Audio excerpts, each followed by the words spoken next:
Okay, now it's all on record. So I'm going to share the screen. Put Pranami Mantra on. There you go. Who would like to do the mantras today? I can read, Prabhuji. Okay, Madan, Kataka Prabhu, go ahead, please.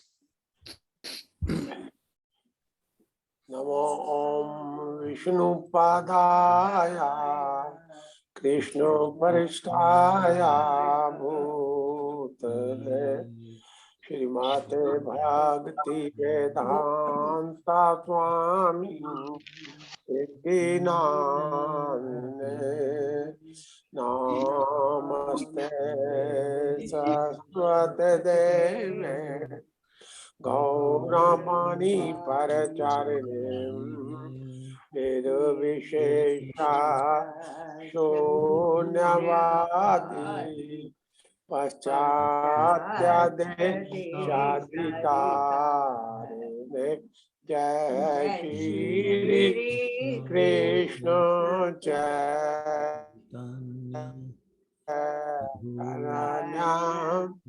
Prabhu Nityananda Shri Advaita Gadadhar Shri Vasadi Gaur Bhakta Vrinda Hare Krishna Krishna Krishna Hare Hare Hare Rama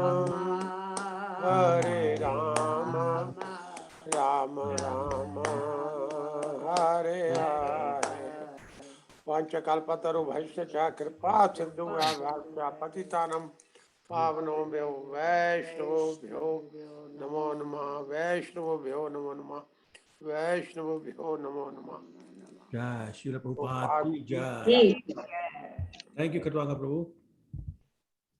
Okay, so any questions from last week before we get started with this week?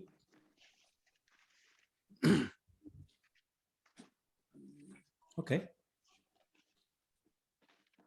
So we'll start with this week, chapter 48. And you may recall where we left off last week was that Uddhav had gotten back to Mathura from Vrindavan after having met all the gopis and gotten real lesson about what devotional service really means and what surrender really means. So he went back to Mathura and he told Krishna, all the news he had collected and his conversations and all the things that he had learned and the whole experience he told Lord Krishna. So after that, which chapter? Prabhuji, which chapter it is? Chapter 48, Mataji. It's 11 canto? No, 10th canto. 10th. We are still on 10th. Canto. Yes, Mataji. 10 canto, so it's chapter 44. No, 48. Yeah. Oh. I think the title is something like Krishna pleases his devotees. Something like that. Okay, okay, thank you. Canto 10. Fine. मिल गया?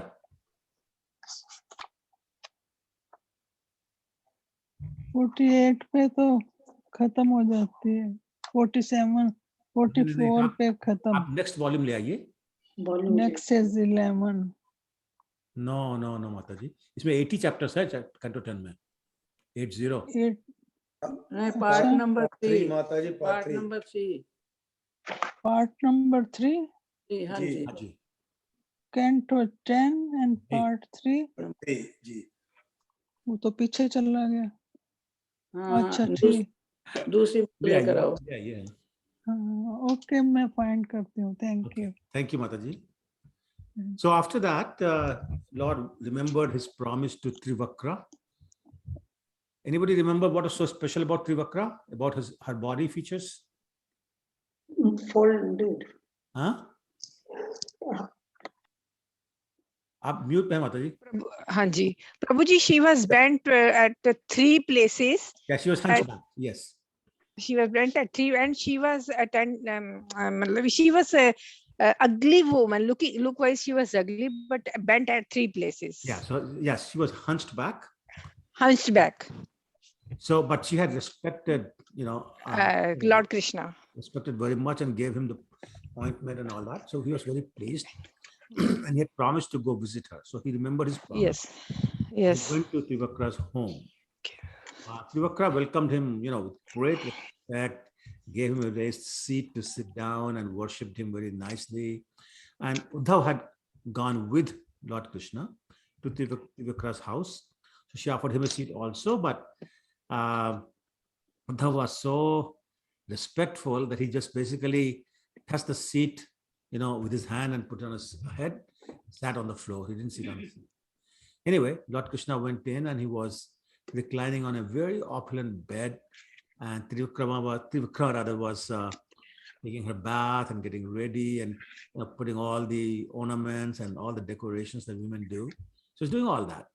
And after that, she approached Krishna. So Krishna invited Trivakra to come to the bed, and they enjoyed each other's company in various ways. But what happened was that simply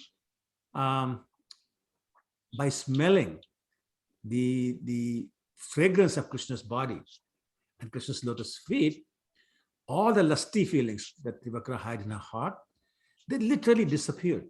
They just disappeared. It's like somebody washed them off.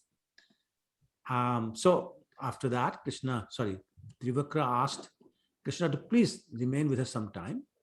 But the Lord said, no, I really have so much to do, so I need to get going, but I'll come back another time. And with Uddhava, he went back to his residence. Now, I want to make a couple of points here. That is, all that Trivikra had done was offer some sandal paste and the various kinds of ointments to Krishna. That's all she had done. She had never really performed, a lot of pious acts or,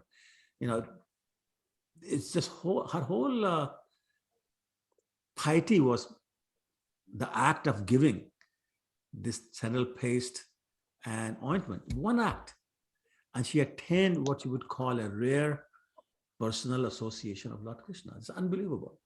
So it's a little bit puzzling, how can this be understood?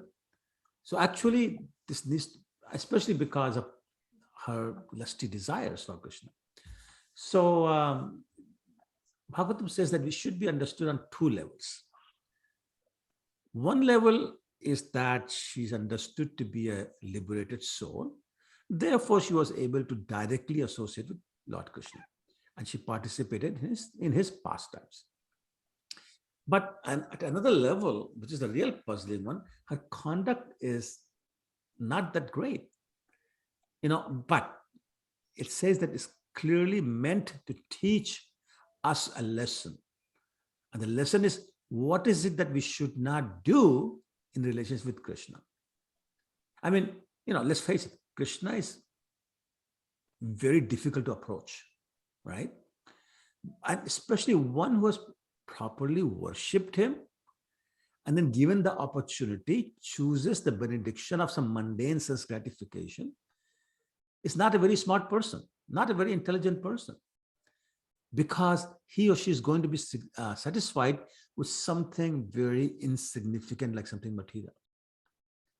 So that's the lesson from her action, that this pastime with Trivakra is a lesson for us, that if we have an opportunity to get something of Krishna, let us not ask something mundane like a promotion or winning the lottery or getting my son or daughter or myself married or whatever.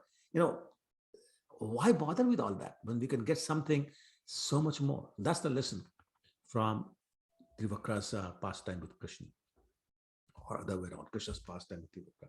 Anyway, so after that, Lord Krishna went to Akrura's house, as promised to Akrura also. And he took Lord Balaram and Uddhav with him. Of course, Akrura honored all 3 of them very nicely by bowing down and in front of them and presenting them with nice, suitable sitting places, and he worshipped Lord Krishna and Lord Balaram by washing their feet, pouring the water on his head, and offered many, many prayers. He's famous for his prayers, but Krishna was very pleased with Akrura's prayers. And then he told him that, my dear uncle, which is Akrura, you are our paternal uncle. We are like your sons. So we should be recipients of your protection and your mercy. And Krishna really praised Akrura, that, hey, you are a saint, you are the purifier of the sinful, but, please do us a favor. So Akrura said, of course, what would you like? And Krishna said, please go visit Hastinapur. Anybody remember who lives in Hastinapur or lived in Hastinapur? Any ideas? Who was living in Hastinapur at that time? Pandavas? Yes, Pandavas, very good. So he said, go visit the Pandavas. Find out, since their father Pandu has died, how are they doing? How are they faring?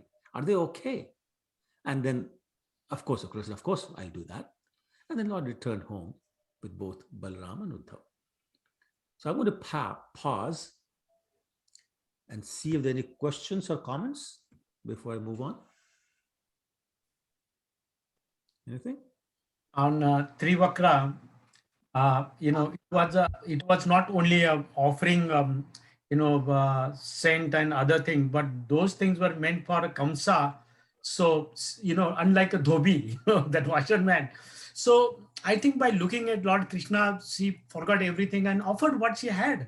So without fear or favor of Kamsa, I think Absolutely. that we can't avoid, right? So we can't neglect. No. So, and that's the whole point, that by her act, she was able to get the association of Krishna, but then she could have asked for something transcendental, spiritual, but she asked for something material. And that's the point, that, the two levels. One is her sincerity, a sincere act gets her the association of Krishna, which is great. Yeah. But what does she ask for? Yes. And that's the point. Okay. There are two different levels. She's at two different levels. One is very great, others not so intelligent. Yes, Prabhuji. Yeah. Right? Okay. Any other questions or comments? All right, then I'll keep going. So, as Krishna had requested, Akrura went to Hastinapur, and he met the Kauravas and the Pandavas, and he stayed in Hastinapur for several months actually, to find out how Dhritarashtra was treating the Pandavas. So first he met Vidura and Kunti Devi, and they described in great detail to Akrura how Dhritarashtra and his sons, who were so envious of the Pandavas because of their, really exalted qualities, like the subjects loved Yudhishthir and his four brothers. The subjects will say Jai when Duryodhan came out, but the mood and the enthusiasm of Jai when Yudhishthir came out was like a million times better than Duryodhan. And it really bothered Duryodhan that, subjects don't love him so much. Anyway, so there were a lot of other reasons for the envies and that Duryodhan and his brothers carried against the Pandavas. And Duryodhan had tried to destroy his cousins, the Pandavas, by various, very, very evil means. You may remember the act of Bhima poisoning. So I'm sorry, Duryodhan poisoning Bhima when he was only 5 years old, and sending them to the house of lac and all sorts of things, and they were still contemplating so many more atrocities in the very near future. So Kunti Devi was crying. She was just crying.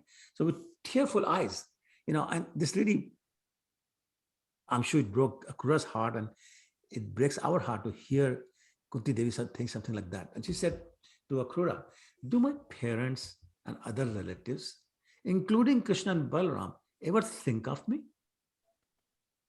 And my sons? Will Krishna ever come to console us in our distress? Just imagine. And then Kunti Devi started to chant Krishna's names, and basically for her protection. And she started saying, Krishna, Krishna, O great yogi, O supreme soul and protector of the universe, O Govinda, please protect me. I am surrendered to you. I and my sons are being overwhelmed by the trouble being given to us by their cousins, the Kauravas. Krishna, you are our only shelter. And then she chanted some mantras expressing her surrender to Krishna. Now, Akrura was just, I'm sure he was crying and his heart was breaking, but he tried to be a good ambassador. And he said to Kunti Maharani that since your sons were born from demigods like Dharma and Vayu and Sun, etc., there's no reason for you to expect that any kind of misfortune can befall them. You should be confident. You should be confident that very soon, they will receive the greatest possible good fortune. So he kind of assured Kunti Maharani that, we all appreciate the trouble she's in, but it's not going to last very long. And then Akrura went to Dhritarashtra and he had a message from Krishna and Balaram for Dhritarashtra. And he gave it to them. He said that, my dear Dhritarashtra, you have assumed the royal throne after the death of your brother Pandu. But don't forget, you are a caretaker king, but still you're the king. So as a king, it is your religious duty to protect all your subjects and relatives and treat them equally. No favoritism, no nepotism. And by such, fair behavior, you will gain all fame and good fortune. But my dear Dhritarashtra, if you act otherwise, like unfairly towards your relatives or subjects, then you will attain only infamy. Not just in this life, but in the next life also. And you'll be condemned to a hellish existence in your next life. So make your choice. And he continued. Akrura continued. He said, in this world, my dear Dhritarashtra, no one has any permanent relationship with anyone else. We can't even stay forever in our own body. So even our relationship with our own body is temporary.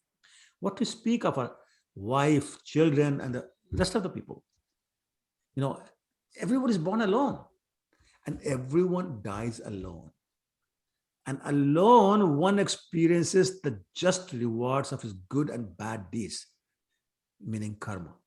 It's only yours to enjoy or suffer. Nobody else can share that. And also, you should understand that these dear dependents like children, other close relatives, they are in the guise of dear dependents, but really they're strangers. So these strangers, disguised as dear dependents, they steal the sinfully acquired wealth of a foolish man. And he gave an example. Just like a fish is in the water, and in her offsprings, the fish's offsprings, they drink up the water that sustains that fish. That's what your dependents do. So only a fool indulges in sin to maintain his life, his wealth, and his children and other dependents. Why? Because he thinks all these things are mine. But my dear Dhritarashtra, in the end, however, these very things all abandon him and they leave him totally frustrated because he thought it was his, but they leave him one way or the other. Abandoned by his dependents, I should say, so-called dependents, and ignorant of the actual goal of life, becoming indifferent to his real beauty, and having failed to fulfill the real purpose of his life. the foolish soul enters the blindness of hell because he's taking the sinful reactions with him. They don't leave him alone. Wherever he goes, hell or otherwise, they go with him. And he's got to suffer them. So he works so hard for his dear, quote unquote, dear dependents. And he performs some sinful activities, maybe some not so sinful activities, but he works very, very hard. And all they do is abandon him. They take it all away and then abandon him. And Dhritarashtra was listening very carefully.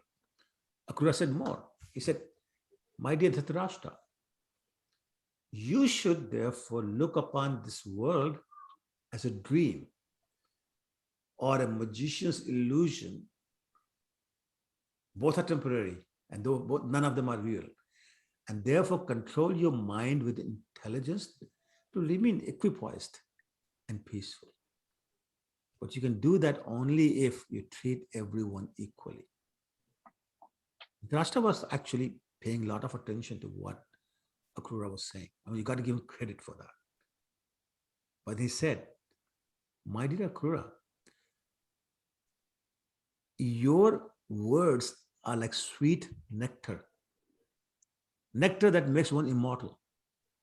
So you can say sweet nectar of immortality. And I cannot hear enough of your beneficial words. I really appreciate them.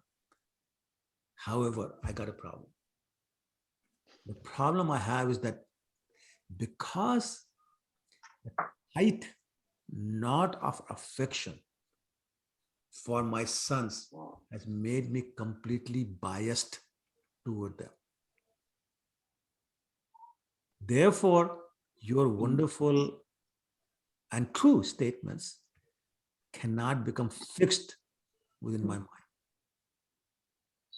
I can't act upon them. And then he admitted, he says, I accept that no one can transgress the arrangement of the Supreme Lord or his purpose for, he's referring to Krishna obviously, or his purpose for descending into the Yadu dynasty. And his purpose will be inevitably fulfilled. So I know what the Lord wants, and I know it will be fulfilled, but I still cannot go against my sons. So Akrura understood the mentality of Dhritarashtra. He said, oh, that's okay, my dear sir. Thank you very much. Nice seeing you. And he took permission from Dhritarashtra and other relatives, including, Kunti Devi and Vidur, and he returned back to Mathura. And he told, Krishna and Balaram whatever interactions he had with all these people, Kunti Devi, Vidur, and Dhritarashtra especially. So I'm going to pause again one more time, see if there are any questions or comments or queries or. Okay, I'll keep going. So you may recall that when Krishna and Balaram had entered the wrestling arena to do the wrestling fest arranged by Kansa, after wrestling games and all that, Krishna had killed Kansa. Everyone remembers that, yeah? Please, somebody say yes. Nobody remembers? Yeah. Yes, Prabhuji. Yes, Prabhuji. Thank you. So Kansa had two wives, Asti and Prapti, who were the daughters of, anybody remembers? Jarasandha. Yes, Jarasandha. Yes, Jarasandha. So they went back to their father's house, Jarasandha's house. And of course, very sorrowfully, they described how Kansa had died and made them widows. So when Jarasandha heard the whole story, he became so angry at Krishna. And not just Krishna, but all the Yadus. And he vowed on that day to rid the earth of all the Yadavas. And he collected a huge army. Srimad Bhagavatam describes 23 Akshauhini. So I looked up, how much is one Akshauhini? And it said, let me see if I can remember, 21,870 chariots. Same number, 21,870 elephants. 65,610 horses. And 109,350 infantrymen. Now add them all and multiplied by 23. That gives an idea of how big, like something like 4 or 5 million soldiers, showed up and, they laid siege to Mathura. Well, when Lord Krishna saw Jarasandha is attacking their city, Mathura, he decided to destroy Jarasandha's army, which clearly was a burden to this earth. I mean, that was one of the missions of Krishna, Paritranaya Sadhanam Vinashaya Dushkrata. So he had to get rid of them. So he decided to go out and fight. Suddenly 2 chariots appeared, equipped with all the wonderful weapons and furnishings and the drivers and everything. And Lord Krishna sat on the chariot and asked Lord Balaram, or said to Lord Balaram, he said, my dear brother, Jarasandha is now attacking Mathura. So please mount your chariot and let's go destroy the whole army of this enemy. So Lord Balaram quickly got up on his chariots, and they took up their weapons and went forth out of the city to fight the battle. Now, when Krishna came out, Balaram came out in front of the army of Jarasandha, first thing he did was sounded his conch shell, Panchajanya. And just the sound of, remember Panchajanya conch shell was actually the body of this big demon Panchajanya. So you can imagine how big the conch shell must be and what kind of a horrific sound it must make, especially if you're not in favor of Krishna. And that's what happened. It just struck so much fear in the hearts of the army of Jarasandha, just from that sounding of conch shell. I mean, it says some of them were half dead already just from hearing the sound of the conch shell blowing. Anyway, so just the 2 people here and 4 million plus army and Jarasandha, they surrounded Krishna and Balaram. So you can imagine being surrounded by 4 million plus people or soldiers all trying to kill you, just the 2 of you. But of course, we're talking about Krishna and Balaram, so it didn't matter. And they started fighting. But what happened was all the women of Mathura had climbed up on the roofs of their homes, and they wanted to watch the battle. But with so many people surrounding Krishna and Balaram, they couldn't see Krishna and Balaram. They couldn't even see the flags, I should say, on their chariots. So they got really worried. My God, what's going on? What's happening? They were so worried. But, Krishna and Balaram were not worried at all. So Krishna took his bow and twanged and started to rain down a torrent of arrows upon the soldiers. And Lord Balaram was doing the same thing. So very soon, it doesn't say exactly how long, but very soon, the entire army, the 3 Akshauhinis, was completely annihilated. And try to visualize the scene of a battlefield where 4 million plus soldiers have been just killed. All these horses and elephants have been killed. All the chariots have been destroyed. So it's described in Bhagavatam that elephants fell to the ground and their foreheads were split open. Horses fell down with severed necks. Chariots fell down along with the horses and the flags and the drivers. Everything all shattered completely. And the foot soldiers, the infantry, they collapsed with, severed arms, severed thighs, severed shoulders, severed heads, all those kind of things. And literally rivers of blood was flowing from all these, limbs of humans and the elephants and the horses. They had all been cut to pieces. and some arms were flowing in this river. They looked like snakes. Human heads were flowing, or floating, I should say, in the river of blood. They looked like turtles. They were dead elephants. They looked like small islands. Dead horses. They looked like crocodiles. And all kinds of hands and thighs. They were floating around, looking like fish. Human hair was everywhere, looking like water weeds. Bows were looking like waves. All these weapons, they were floating like clumps of bushes. And just try to imagine the horrific scene. That's what there. Anyway, so the battle finished very quickly when everybody was killed, and Lord Balram arrested Jarasandha. And he was about to bind him up with the ropes, but Krishna stopped him. And he said, "My dear brother, please release Jarasandha." And Balaram said, "What? After all this battle, all this hard work, you want to let him go?" And Lord Krishna said, "Please understand it this way. Jarasandha is my recruiting agent, my HR person. He goes and hires all these people, makes the armies, and he will keep doing that. He'll keep bringing them. So instead of me having to go search for them and kill them, he'll bring them all to me, to us, you and me.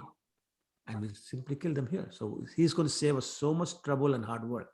So please let him go. Let him be the recruiting agent."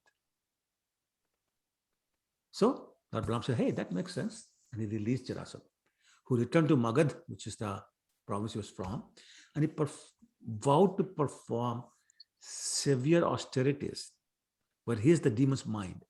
Austerities not to please Krishna, but to avenge the defeat by the hands of Krishna. That's what makes him a demon.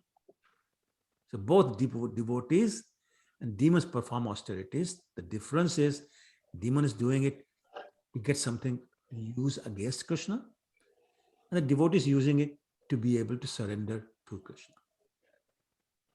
The act is still the same. Anyway, so Jarasandha had a lot of friends, who were kings of other places, and they advised him, "Listen, don't worry. The defeat is simply due to your karma. And when karmas are in your favor, good karmas come out, you'll win. When it's bad karma, you lose. No problem. It's all temporary. Sukha dukhe samay kritva labha labha jaya jaya. To yudhya yujasva. Naivam papam avapsasi. They were giving the philosophy. Don't worry about it. Don't worry about the victory and defeat. Just fight for the sake of fighting. Anyway, so Jarasandha said, "Okay, you make sense." And he went back to his kingdom with a very heavy heart, but started preparing for next attack that he will make on Krishna, on Mathura. Anyway, so with the battle done, Jarasandha released, Lord Krishna and Balaram returned back inside Mathura. And of course, citizens were so happy. They started rejoicing, dancing, singing songs of triumph.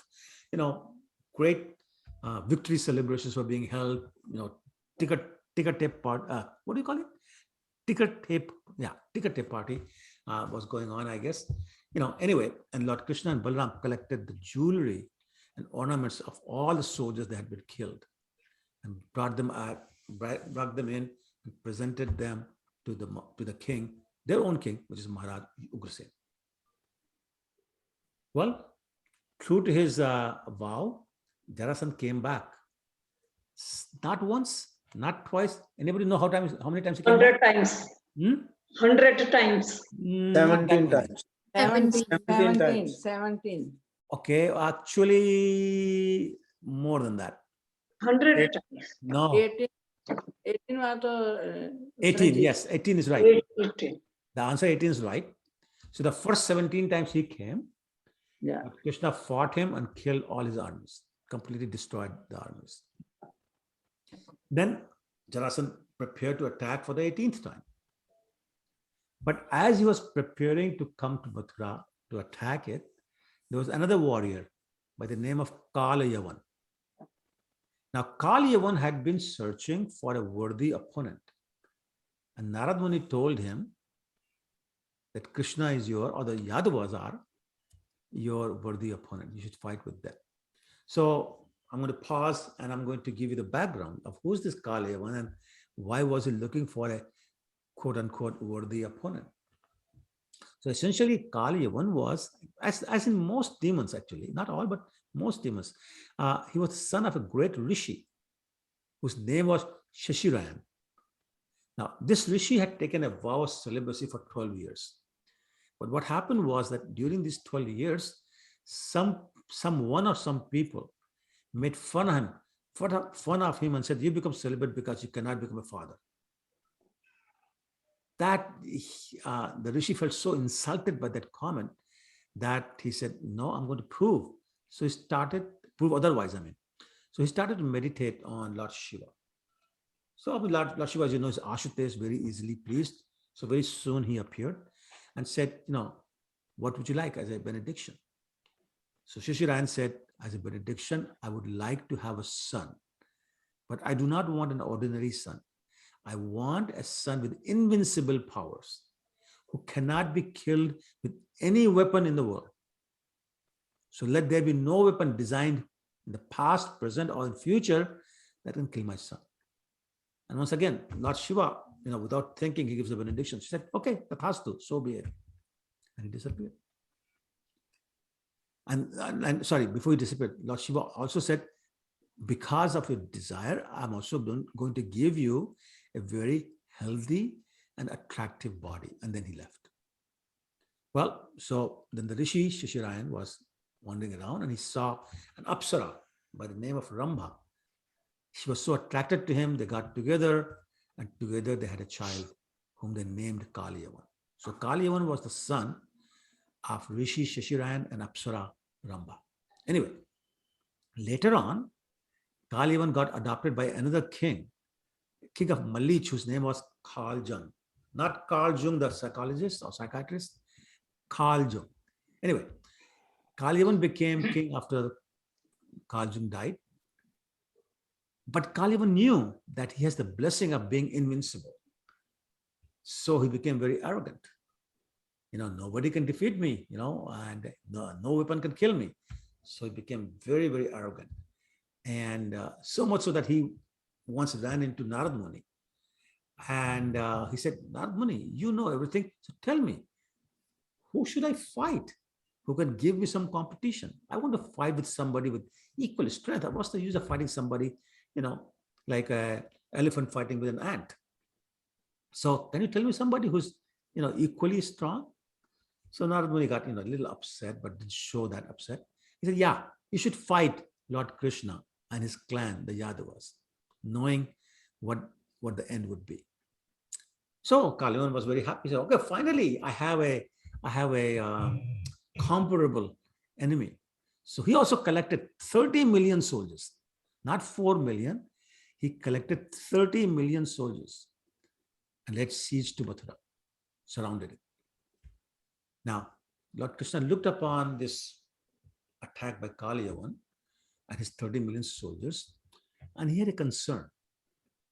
The concern was that he knew that Jarasandha is going to arrive imminently with his army. So there's very serious danger that the simultaneous attack by these two enemies just might endanger my family, the Yadavas and other residents of Mathura. So he had, what's his name? Vishwakarma. Vishwakarma built a wonderful city within the sea, which would become the safe haven, let's call it, safe haven for the Yadavas.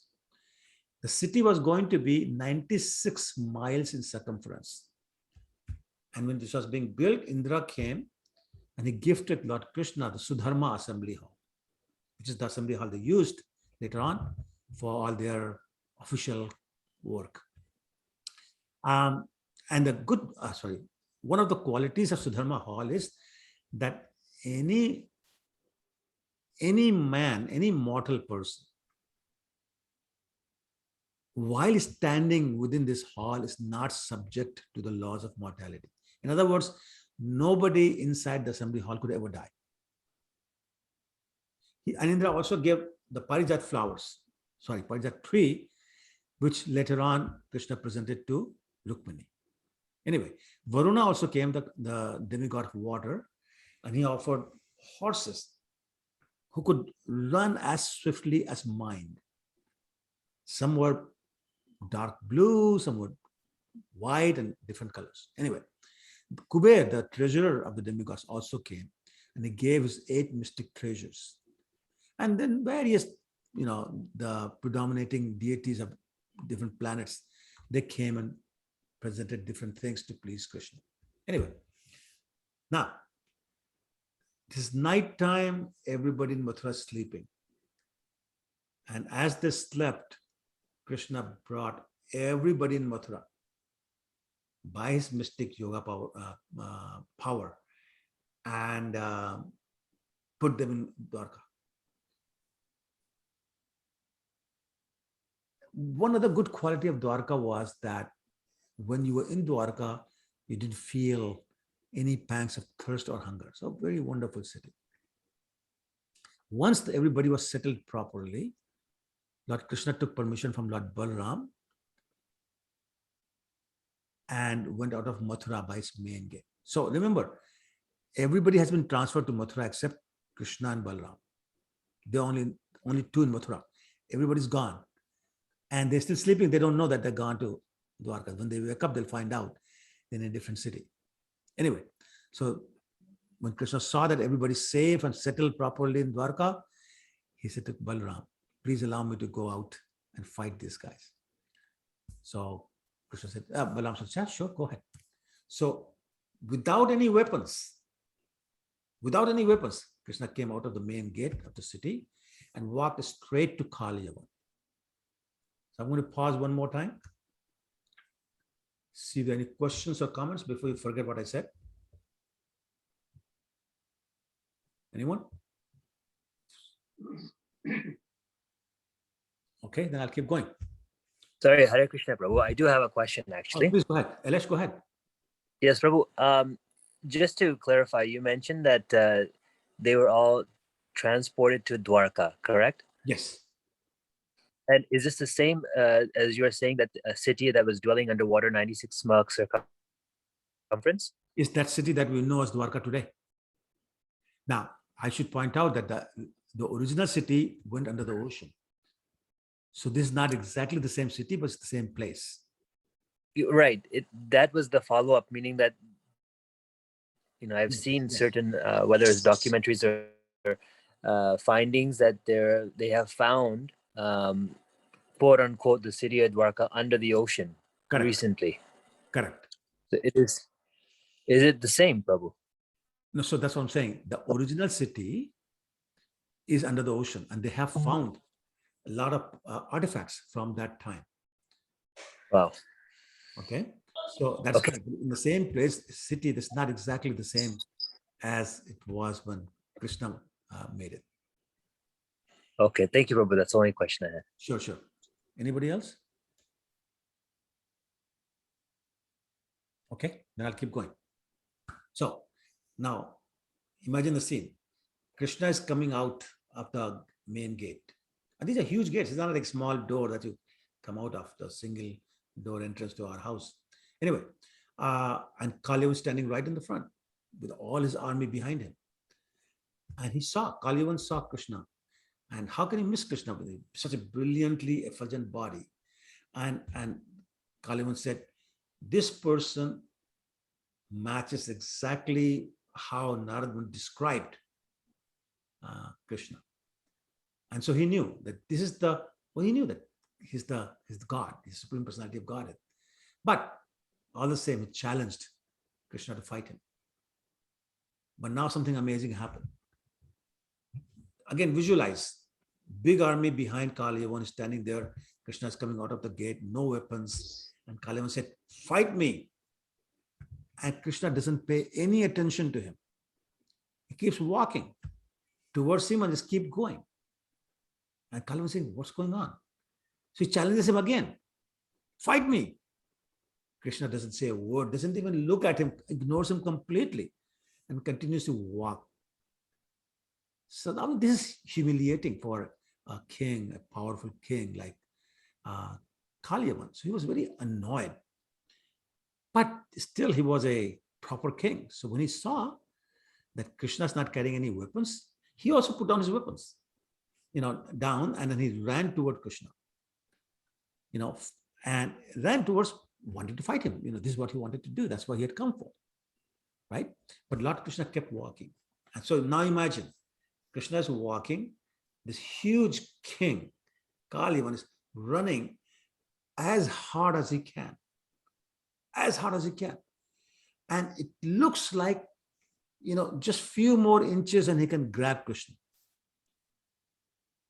But that distance is never shortened. That few inches or few feet or whatever it was, like I almost got you, but I haven't quite got you. So Kalivan starts to run even faster. And Krishna doesn't seem to be walking any faster, but the distance is not reducing. Krishna is walking, Kalivan is running as hard as he can. As Kalivan is running, he is hurling insults at Krishna. All sorts of insults you can think of, he's throwing at him, but still he cannot grasp him. And it explains in Bhagavatam that, how can a demon like Kalivan, who's got a big storage of bad karmas, impious karma, can ever grasp Krishna? So therefore, the distance remained. And no matter how fast Kalivan ran, Krishna didn't appear to change his speed of walking at all. But as I said, continued to stay beyond his grasp at the same time. Barely, but not in his, beyond his grasp. Well, eventually, Krishna led him a very long distance toward a mountain, actually a cave in the mountain. Lord Krishna entered the cave, which was totally dark, and Kalivan very soon followed him. When he entered the cave, first he couldn't see anything. Then he saw a man lying on the ground. He looked like he was sleeping. Now Kalivan was saying, what nonsense. He's thinking this is Krishna. So taking this, whoever is lying down for Krishna, Kalivan was thinking, what nonsense. He made me run so fast, so hard, and for such a long distance, and now just go to sleep. He was so annoyed. He came and kicked this person as hard as he could. Well, as I'm sure you know or have guessed, it wasn't Krishna. This man had been sleeping for a very long time. And now, being awakened with so much violence, he looked around very angrily in all directions. And he saw Kalivan. This man stared very harshly at Kalivan. And when that happened, there was a fire inside Kalivan's body that got ignited. And in a few moments, burned Kalivan into ashes. Completely ashes. Big Kalivan turned into ashes. Now, you may say, wait a minute. What happened to the benediction that Lord Shiva had given him, that no weapon can kill him? Well, then you realize that staring at him, at somebody, is not a weapon. I mean, we use terms like, the knives were coming out of the eyes, but that's just metaphorically speaking. There were no real weapons. So no, the benediction from Lord Shiva was not violated. Staring at somebody is not a weapon. But all the same, it was very effective, and Kalivan turned into ashes. Now you say, well, who was this person? Anybody remembers the name? Muchkund. Muchkund, yes, very good. Muchkund. So Muchkund was actually the son of Mandhata, which is in the dynasty of Lord Ramchandra, predecessor of Ramchandra, the dynasty of Ikshaku, I should say. Well, I mean, same dynasty. He was Mandhata's son. And he had been invited by the demigods to fight on their behalf as their leader, as their general against the demons.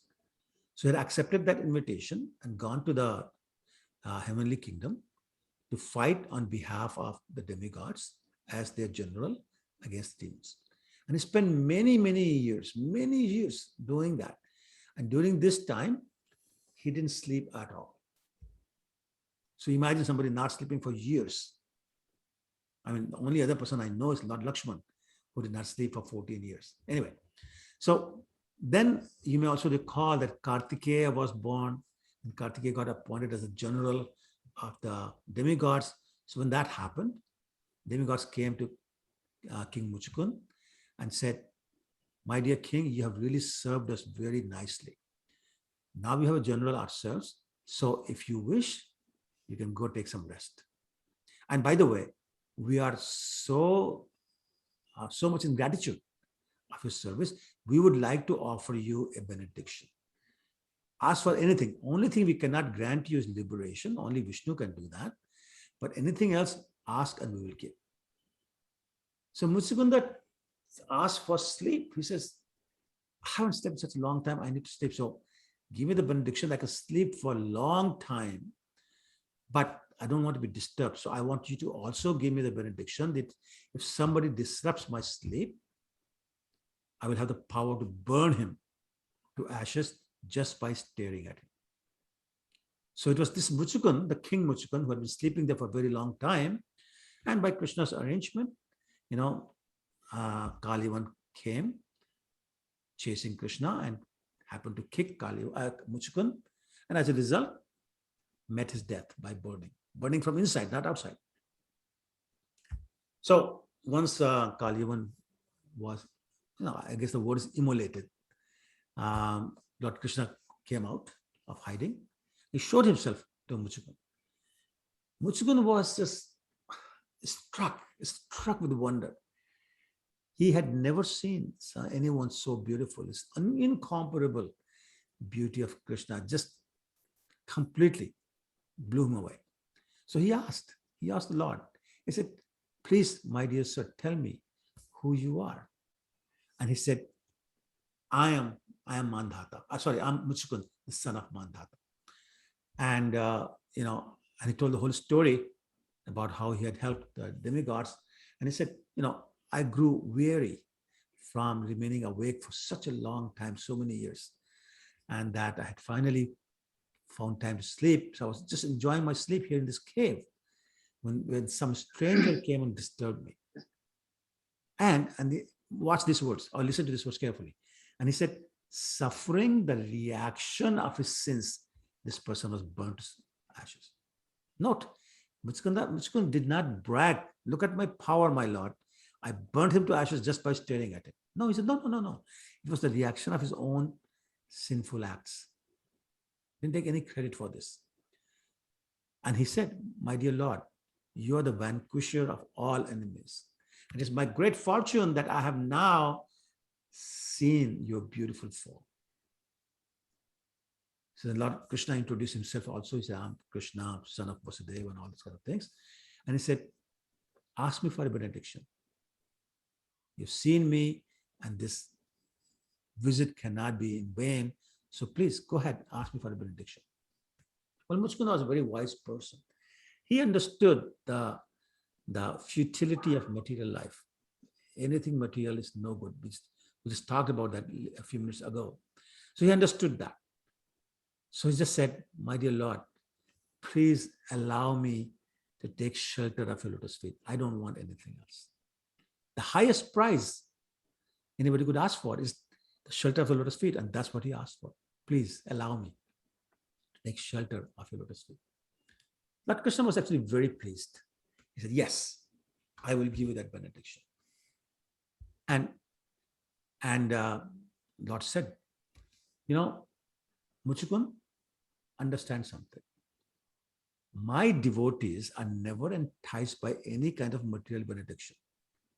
I can offer to them all I want, but they won't take it. It's only the non-devotees, like the yogis and the jnanis and the karmis, they are interested in material benediction because they have mundane desires in their hearts. But you, my dear Muchukund, you have and you will have, actually you will have perpetual devotion for me, which means forever and ever and ever. Now, always remaining surrendered to me, you go and perform penances to eradicate any sinful reactions you may have left, which was incurred from killing so many demons. But you were just doing your role, so it's okay. In next life, you'll become a first-class Brahmin and you will attain me. So Lord Krishna blessed Muchukund this way. Muchukund offered his obeisances, circumambulated the Lord, and came out of the cave to go perform his austerities. So I'm going to stop again. See if there are any questions or comments. Because now it's going to be a very different topic from this point on. Okay, so I'm going to switch gears and I'm going to talk about Krishna's marriage, the first marriage. Who was the first wife of Krishna? Anyone? Rukmini. Rukmini, yes, very good, thank you. So after his encounter with Muchukund, Lord Krishna came back to Mathura. Now what's happening in Mathura at this time? The army of Kaliyavan is still there. So he came and single-handedly, totally destroyed the army. Then he collected all the ornaments, the jewelry, the valuables that the soldiers had been carrying with them or on them, and he set off for Dwarka. Now, just then, just as he was setting off for Dwarka, Jarasandha arrived. So Krishna was right, Jarasandha is about to come. So sure enough, no sooner than the army of Kaliyavan was destroyed, Jarasandha showed up with his army. And this time he had 23 Akshauhinis also again. So Lord Balaram and Lord Krishna, there is something very, very interesting. They started acting as if they were fearful. And they dropped everything they had in all this jewelry and ornaments, etc. They had in their hands. They dropped them. And they started running away. So, I mean, imagine it took Jarasandha a few seconds to even comprehend what was going on. Like Krishna and Balaram running away from me. So then anyway, he said, yeah, they are. So he started chasing them. Just like Kaliyavan was, Jarasandha started running after Krishna and Balaram. After running a long way, Lord Balaram and Lord Krishna came to a mountain. It's called Pravershan. And they started to climb up on the mountain. And Jarasandha was, following them. And then suddenly they disappeared. So Jarasandha thought they must have gone to a cave. So he and his army started looking for Krishna and Balaram in all the caves, but didn't find them. So he said, fine, if I can find them, I'm going to kill them anyway. So he ordered the army to build fires on all sides of the mountain. And they started the fire. So as the trees and other vegetation, they caught fire. I mean, you can imagine the big forest fire, a lot bigger than the California fires that we've been hearing about. When that started, Lord Krishna and Lord Balaram jumped off the peak of the mountain. By the way, that peak was 88 mile high. 88 mile high. And they came to the ground, unseen by Jarasandha and his army, and they went to Dwarka. Jarasandha waited for some time, didn't see them come down, so they figured that they're still there, and they have been burned to death by this fire. So he took his army back to his kingdom of Magadha. Now, after telling this story, Shukdev Goswami completely changes the topic.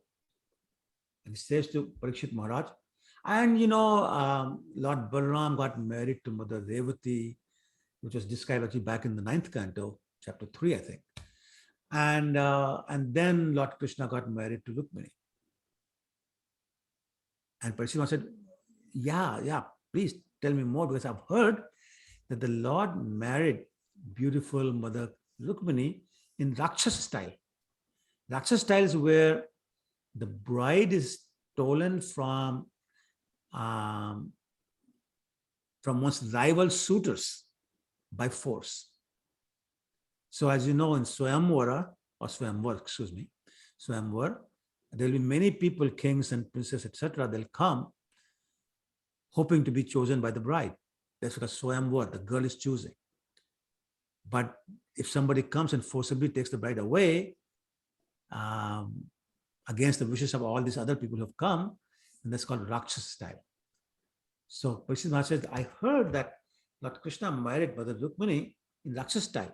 So I'm very eager to hear how the most powerful Lord Krishna took away his bride Mother Rukmini while defeating all these kings like Jarasandha and Shalva and Rukmi and all those people.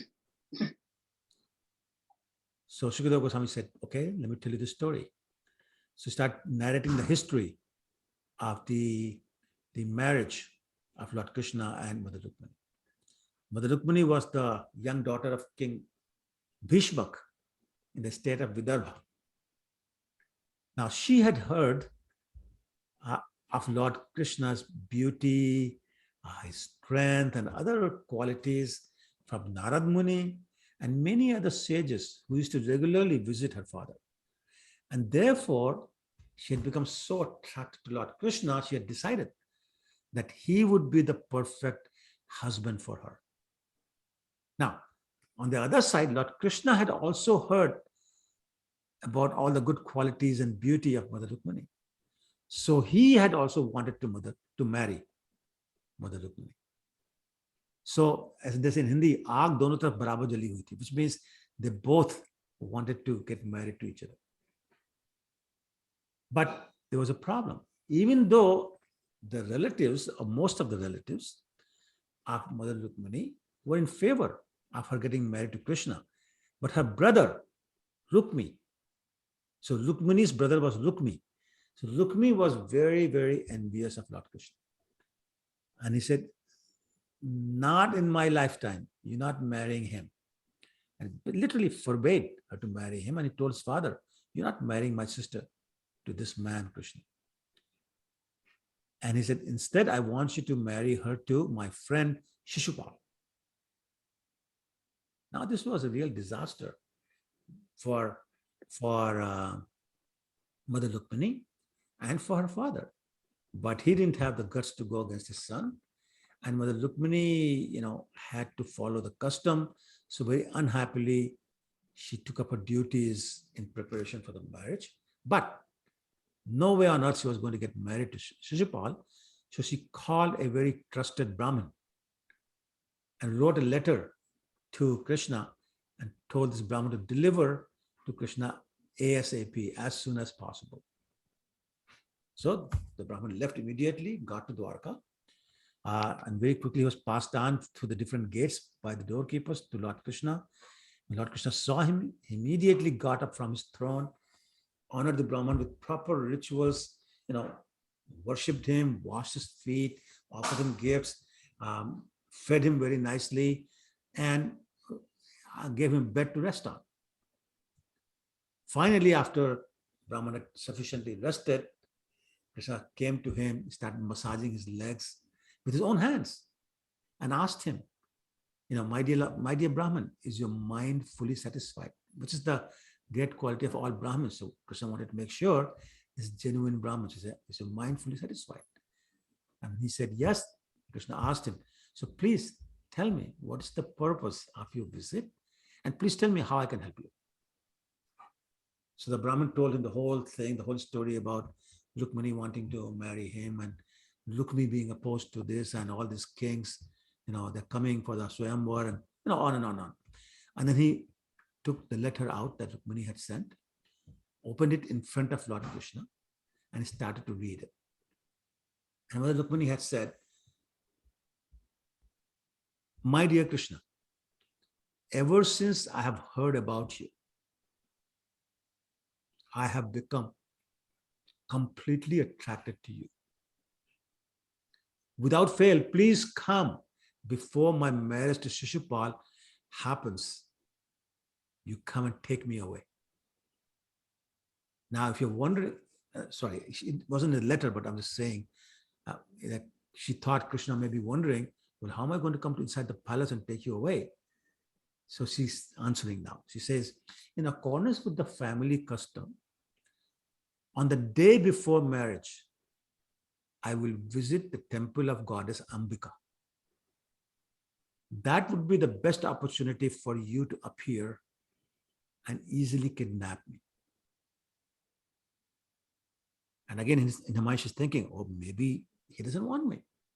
So she writes, if you do not show me this favor and come to kidnap me, I will give up my life by fasting and observing severe vows. And then perhaps in my next life, I'll be able to obtain you. That was the letter. So after reading that letter to Krishna, the Brahmin said, my dear Lord, this is the confidential message I have brought with me. वो कड़ी गिर जानी है. Huh? Sorry? And he said, please, my dear Lord, the Lord of Yadus, please consider what must be done in these circumstances, but do it at once because the marriage is in 3 days. So I'm going to pause again, see if there are any questions or comments before I move to the next chapter. Anything? Okay. All right, I'll keep going. So Krishna heard the contents of the letter and Krishna said to the Brahmin, I'm indeed attracted to Rukmini. So much so, my dear Brahmin, that I cannot even sleep at night. And I know that her brother Rukmi is opposed to this marriage. He does not want me to get married to his sister. Therefore, I must kidnap her after crushing all these low-class kings. So as I said, the marriage was supposed to happen in 3 days. So Lord Krishna had his chariot driver Daruka immediately ready the chariot and immediately set out for Vidarbha, the kingdom of Mother Rukmini. Took the Brahmin along with him and they started traveling. And after one night's travel, they reached Vidarbha. Now, King Bhishma, the father of Rukmini, as I said before, felt so totally trapped by his son that he couldn't oppose him, but he did not want this. So again, just like Rukmini, unwillingly, he also prepared to give his daughter Rukmini to Shishupal. And he sought all the necessary preparations. The city was decorated very nicely in different ways. Main roads and intersections, thoroughly cleansed. And Shishupal's father, Damghosh, the king of Chedi, he did, whatever ceremonies are performed at the groom's house, he did all those kind of things, and he arrived with the marriage party to Vidarbha, the house of the would-be bride. Of course, King Bhishma, Rukmini's father, greeted him very nicely and properly, showed him the palace he's going to stay in, and made arrangements for every comfort he could think of. And then many other kings like Jarasan, Shalva, Dantavakra, they all came to be the part of the marriage party, and they were given suitable reception and places to stay. And of course, all these people, Shalva, Jarasan, Dantavakra, Rukmi, they had gotten together and conspired to kidnap Rukmini if Krishna showed up. And they planned to fight him together. So we'll unite and fight Krishna to guarantee Shishupal his bride. Well, Lord Balaram heard about all these preparations that these kings who were the enemy of Krishna were making. And he also heard that Krishna left alone to steal the bride. So he was afraid that there's going to be a big fight. So he being so affectionate to his brother Krishna, he also collected his army and hurried to the kingdom of Vidarbha, to the place where they used to be, which is Kundin. Anyway, he took this whole army with him and went after Vidarbha. Now, so one night before the wedding, Rukmini is still waiting for the Brahmin to show up. So this is now the night before the wedding. It's late at night. She's about to go to sleep, but no sign of the Brahmin. So nor is there a sign of Krishna arriving in Vidarbha. So she was in so much anxiety, and she started cursing her own bad fortune, thinking, oh, maybe Krishna saw some incompatibility in me that made me undeserving of him. So maybe he has decided not to accept my hand. But as she was thinking like that, her left side started twitching, which according to Indian astrology, I guess, is a very good omen. For a woman, if the left side twitches, is good omen, and right side is bad omen. For a man, it's opposite. Left side is bad omen, and right side is good omen. Anyway, Mother Rukmini, her left side twitching, she said, something good must be happening. And indeed, that Brahman very quickly, or I should say very shortly, appeared and told her the whole thing, what Krishna had said, how he had arrived, how he made a very firm promise that he's going to kidnap her, and how he had also been attracted to her for a long time. You can imagine Rukmini's happiness, overjoyed, bursting with joy to learn that Krishna had arrived and that he had determined to kidnap her. Now, as I was saying, I don't know which class it was, I was saying that the custom was that when somebody gives you a great news, you give him a gift, whatever is around. But just so happened, Rukmini had already taken out all her ornaments. She had put her night dress on, I guess. So she had nothing on her. So she simply bowed down to the Brahmin, offered her obeisances, and her great gratitude to him as he knew what. Anyway, in the morning, of course, Krishna arrived, and Bhishma, the father of Rukmini, heard that Krishna is here, and Balaram is also here.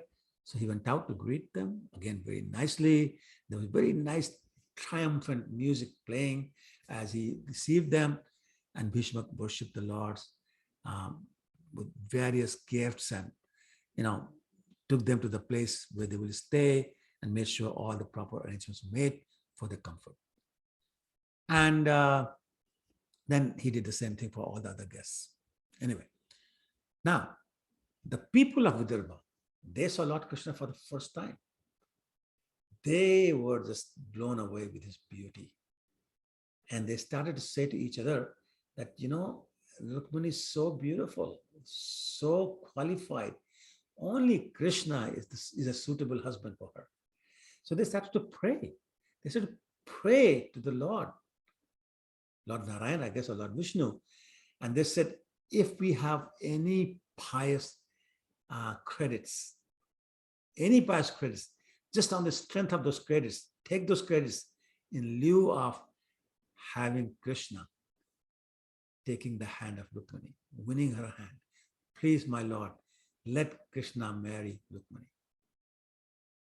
Anyway, time goes on. Now it's time for Rukmini to come out of the palace, to go to the temple of Ambika Devi. So she walks out of the palace, and immediately she's surrounded by all these guards, security guards. And of course, all the women, including her friends, are following her. And the singing is going on and dancing is going on. They all go to the temple of Ambika Devi. She goes in the temple with Rukmini, that is, and she bows down to the deity and prays. She says, my dear Shrimati Ambika Devi, please allow me to have Lord Krishna as my husband. And having offered that prayer, she took the hand of her girlfriend and left the temple. Now, when she came out of the temple, all these kings and other soldiers, they saw her for the first time. They couldn't believe how beautiful she was. They were stunned. They literally dropped their weapons from their hands. And some of them fell from the horses or the chariots unconscious, just seeing her beauty. But Mother Rukmini kept walking very deliberately, kept walking until she noticed Krishna. And of course, Krishna saw her. Then as everyone looked on, Lord Krishna brought his chariot right in front of her, grabbed her by the hand, raised her to the chariot, like a lion claiming his share from band of, jackals. So that's the example Bhagavatam gives.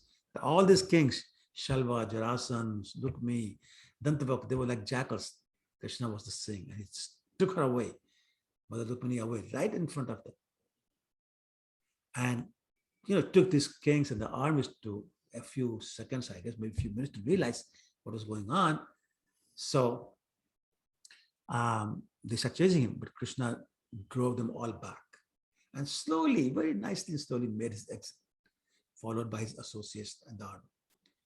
Now, Jarasandha and other kings, they were not able to bear their defeat and the dishonor they considered being defeated by one person. And they started to condemn themselves. What is this? We got defeated, this whole army, us such powerful kings. We are defeated by one man. And he said, this is real defamation for us. It's as if a petty animal like a jackal has stolen away what rightfully belongs to the lion. So very interesting. The perspective.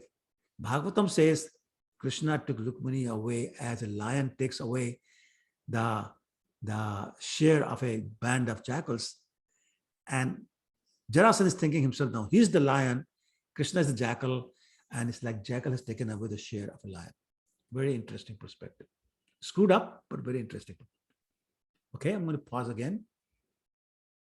See if there are any questions or comments. If not, I'll keep going. Okay. As Krishna was taking Rukmini away in his chariot, some of the kings and their armies, they started pursuing him, following him. But now Lord Balram and other generals of the army, Yadav army that is, they turned back and faced his opponents, blocking their advance. And the fight started. The enemy armies were pouring showers of arrows upon Lord Krishna's army, and Lord Krishna's army was doing the same thing. But Mother Rukmini noticed that her husband to be, that's Krishna's, forces were under a real violent attack. She looked at Krishna very fearfully, and think, what's going to happen now? Thinking in her mind. Krishna read her mind. So he simply smiled. And he told Rukmini, my dear, nothing to fear. My army would surely and certainly destroy the enemy in a very short order. Very shortly, they'll be all dead. Don't worry about it. And of course, Lord Balram and other generals of the army, Yadu army, they started annihilate the opposing army with their arrows and other weapons. And all the kings headed by Jarasandha, they literally retreated. The entire army was annihilated by the Yadav soldiers. Now, Shishupal in particular was very disturbed. He felt himself like the man who had lost his wife, which in his mind he had.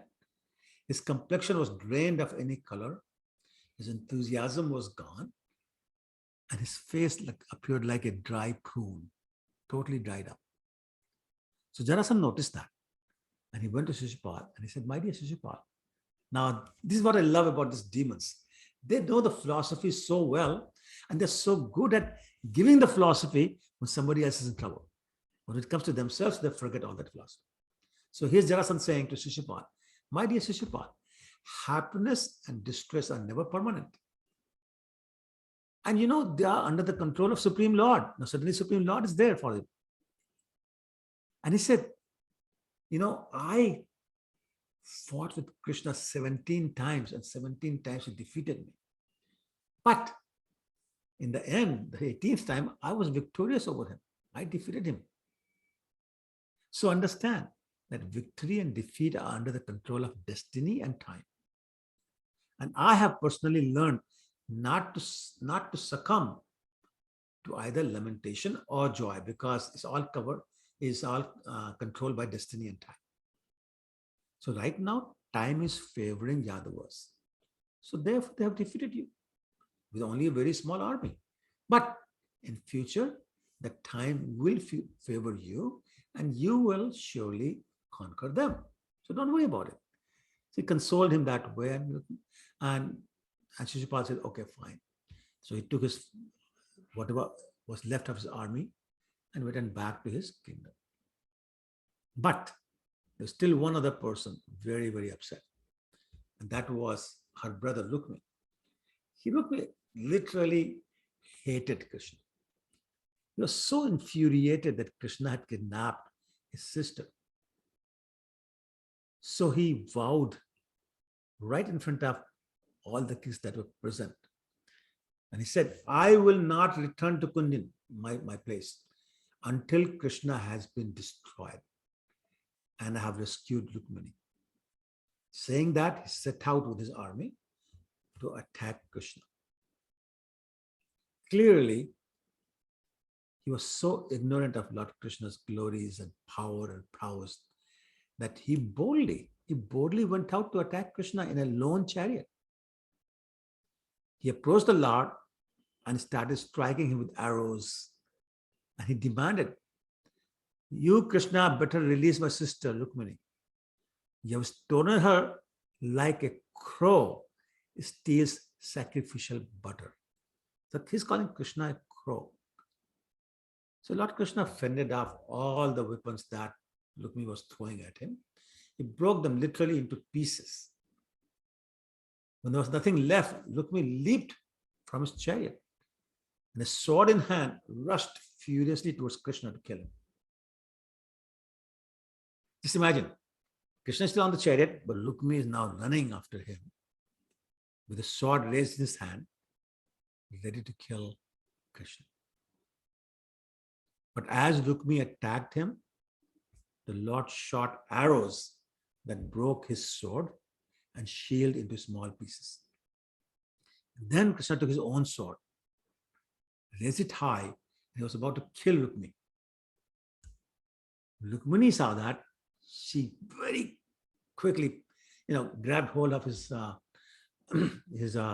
feet, legs, I should say, and very fervently, in a very pitiable voice, started pleading to Krishna to please spare her brother's life. So Krishna said, okay, fine. You're my new bride. I'm not going to kill your brother. I'm not going to kill him, but he's going to be punished. So he tied him up with a cloth. And with his sword, he shaved off, bits of his beard, bits of his hair in different places. So now there's like different patches of hair on his face and on his head. And kind of disfigured him like that. And he said, now you can go. But just then Lord Balaram arrived. And he saw Rukmini's condition. And he saw how disfigured he had become. So very gently said to Krishna, my dear Krishna, to disfigure such a close relative, actually he's now a family member, is as good as killing him. Therefore, he should not be killed, but set free. So Krishna said, okay, fine. And then Lord Balaram turned to Rukmini and said, my dear sister-in-law, don't worry. The sorry condition that your brother is in is only due to his karma. You understand that everyone is responsible for his own happiness and suffering according to the karma. So please give up your sorrow, because the illusion of happiness and distress, again, is simply a result of ignorance or not understanding the theory of karma. So, it's okay, normalize yourself. So when Rukmini heard that, she also gave up her sorrow and became normal. Rukmini, meanwhile, felt totally frustrated. He felt deprived of all his strength, and his will to fight was gone. And if you remember, he had vowed in front of all these kings that he will not return home without conquering Krishna and bringing Rukmini back. So he stayed on the spot, constructed a city at that very spot, and started staying there in a mood of completely, the best way to describe it is undiminished anger. Well, Lord Krishna, in the meantime, kept going. Finally, he reached Dwarka, his capital, and he married Rukmini properly. And all the citizens, as you can imagine, they celebrated the wedding in a lavish style.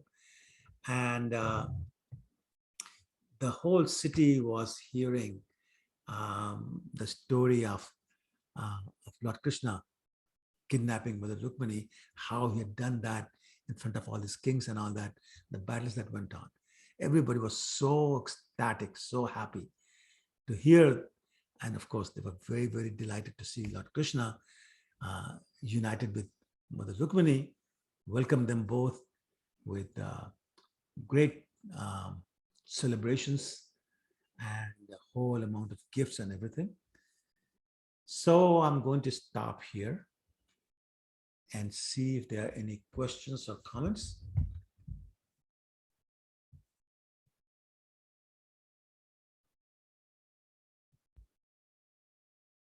If not, then I have to say thank you very much. Appreciate your time. And hopefully we'll see you next week. Thank you, Prabhuji. Thank you, Prabhuji. Hare Krishna, Prabhuji. Hare Krishna. Hare Krishna, everyone. One Hare Krishna. Krishna. Hare Krishna, Prabhuji. Hare Krishna, Prabhuji. Thank you. Thank you, Prabhuji. Hare Krishna. Pranam. Hare Krishna. Hare Krishna. Hare Krishna. Hare Prabhuji. Krishna. Hare Krishna. Hare Krishna. Thank you, Hare Krishna. Mm. No, don't.